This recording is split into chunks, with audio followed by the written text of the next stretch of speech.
Assalamualaikum warahmatullahi wabarakatuh. Perkenalkan, nama saya Agustina, NIM 1872150011, Prodi Pendidikan Ekonomi Malam.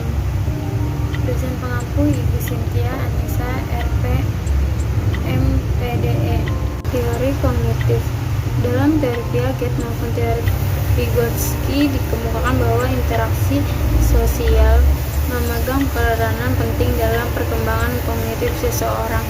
Keberadaan dua teori ini tentunya dianggap berpengaruh, walaupun memiliki perbedaan yang cukup jelas.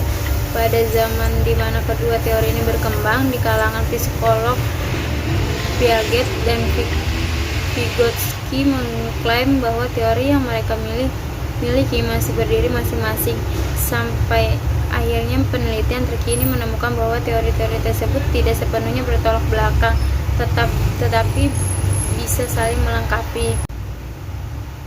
Teori kognitif, perbedaan yang kontras. Yang pertama, teori Piaget mengemukakan bahwa seseorang dapat belajar secara mandiri dengan melihat orang-orang di sekelilingnya, sedangkan Vygotsky berpendapat bahwa seorang harus ditunjang dengan interaksi sosial agar dapat berkembang. Adanya keterlibatan seseorang dalam aktivitas sosial membuat bahasa dan kognisi diri seorang berkembang. Yang kedua, Piaget menyatakan bahwa kemampuan kognitif seseorang berkembang sesuai dengan usia. Bertentangan dengan itu, tanpa melihat tentang usia, Vygotsky menyatakan bahwa perkembangan kognitif seorang diperoleh dari keterlibatannya di masyarakat. Yang ketiga, Piaget dan Vygotsky memiliki pendekatan pembelajaran yang berbeda. Piaget secara rinci mengamati bagaimana pembelajaran pada anak-anak berlangsung, tetapi ia tidak menegaskan peran dari seorang pembina, tutor atau guru teacher. Di samping itu, teori Vygotsky tidak mengamati perkembangan mental nyata dan hanya membahas mengenai perolehan konsep atau kemampuan baru. Perannya dalam perkembangan terhadap manusia. Yang pertama, teori Jean Piaget mengembangkan teori perkembangan kognitifnya berdasarkan penelitian yang bersubjek anak-anak, sehingga ia dikenal atas teori pembelajaran kognitif melalui pengamatan The Theory of Cognitive Observation Learning.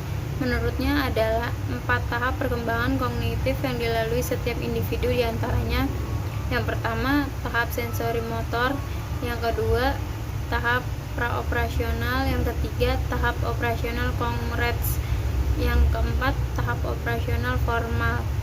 Menurut teorinya, ada 2 proses penting yang menjadi karakteristis dari setiap tahapan perkembangan kognitif, yaitu asimilasi, proses masuknya hal-hal baru yang dijumpai ke dalam ranah kognitif dan dicernai berdasarkan pengetahuan yang sudah ada.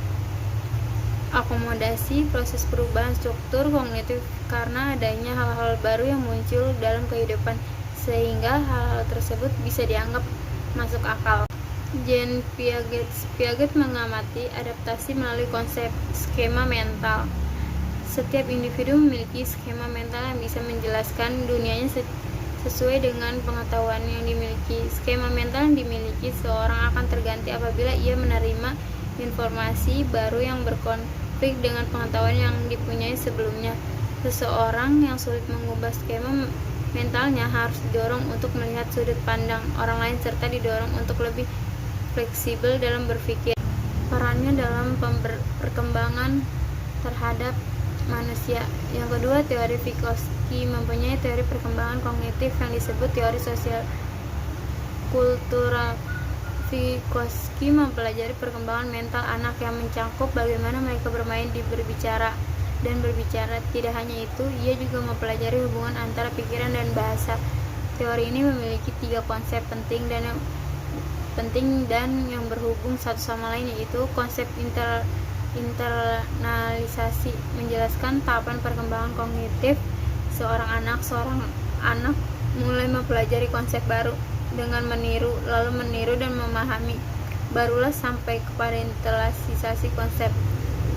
Tahap-tahap internalisasi meliputi ketidakmampuan untuk menyelesaikan tugas atau perintah secara mandiri, Yang kedua, mampu menyelesaikan tugas atau perintah dengan bantuan verbal dari individu yang lebih berpengalaman.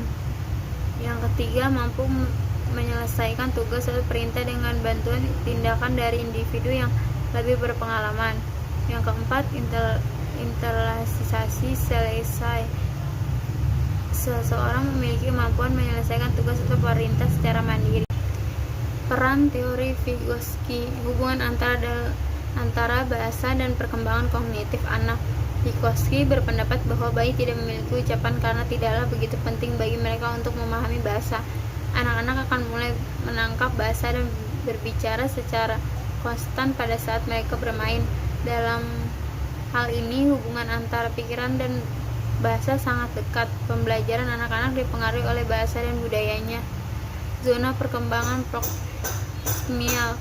Faktor sosial sangat berpengaruh terhadap perkembangan kecerdasan seseorang.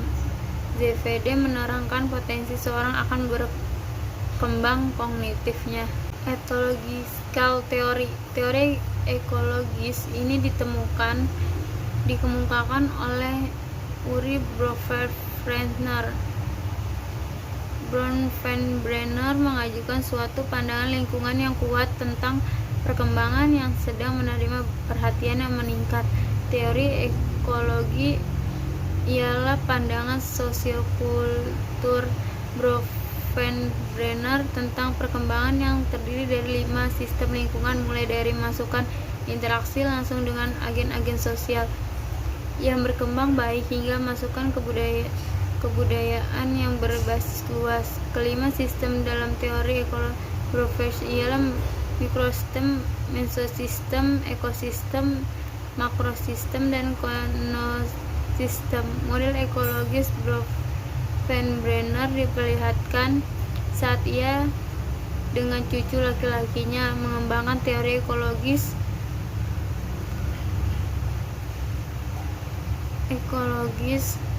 suatu perspektif yang mikro dan makro lingkungan di mana anak hidup. Contohnya tindakan penyelamatan diri anak ayam oleh induknya karena dapat dibangun sampai sistem saraf. Inilah yang memungkinkan organisme dapat belajar dari pengalamannya. Etologis juga mempelajari perilaku yang dipelajari learned behavior yang ditunjukkan untuk adaptasi. Peran ethological theory. Hin 1992. Teori etologi merupakan sebuah studi mengenal tingkah laku, khususnya tingkah laku perseorangan. Teori ini juga menekankan bahwa kepekaan kita terhadap jenis pengalaman yang beragam berubah sepanjang rentang kehidupan. Dengan kata lain, ada periode kritis atau sensitif bagi beberapa pengalaman. Jika kita gagal mendapat pengalaman selama periode kritis tersebut, teori etologi menyatakan bahwa perkembangan kita tidak mungkin dapat optimal. Penamaan infighting dan periode penting critical periods merupakan konsep kunci. Teori ini ditigakan berdasarkan penelitian yang cermat terhadap perilaku perseorangan dalam keadaan nyata. Yang kedua, Conrad Z. Lorenz, Australia, 1903-1989, sebagai bapak etologi modern, Father of Modern Ethology, yang juga telah meraih hadiah Nobel pada tahun 1973. Ia adalah seorang psikologi zoologi dan ornitologi berkebangsaan Australia. Lorenz bertemu dengan Nicholas Tinbergen yang juga seorang ahli tingkah laku perseorangan etologis. Mereka berdiskusi tentang hubungan antara respon penyesuaian tempat dengan mekanisme pelepasan yang dapat menjelaskan timbulnya tingkah laku berdasarkan insting pemikiran. Mereka merupakan cikal bakal lahirnya etologi. Ethological theory. Teori Bowlby ini dipengaruhi oleh teori evolusi dalam observasi pada perilaku hewan. Menurut teori etologi, tingkah laku lekat pada anak manusia progres secara evolusioner dan instinktif. Sebelumnya, tingkah laku lekat tidak hanya ditunjukkan pada anak namun juga pada ibu dan anak. Secara biologis dipersiapkan untuk saling merespon perilaku.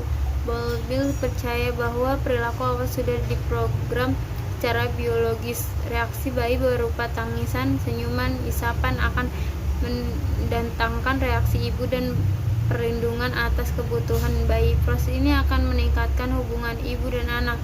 Sebaliknya, bayi juga dipersiapkan untuk merespon tanda, suara, dan perhatian yang diberikan ibu. Hasil itu direspon biologis yang terprogram ini adalah anak dan ibu akan mengembangkan hubungan kedekatan yang saling menguntungkan, mutually attachment. Terima kasih.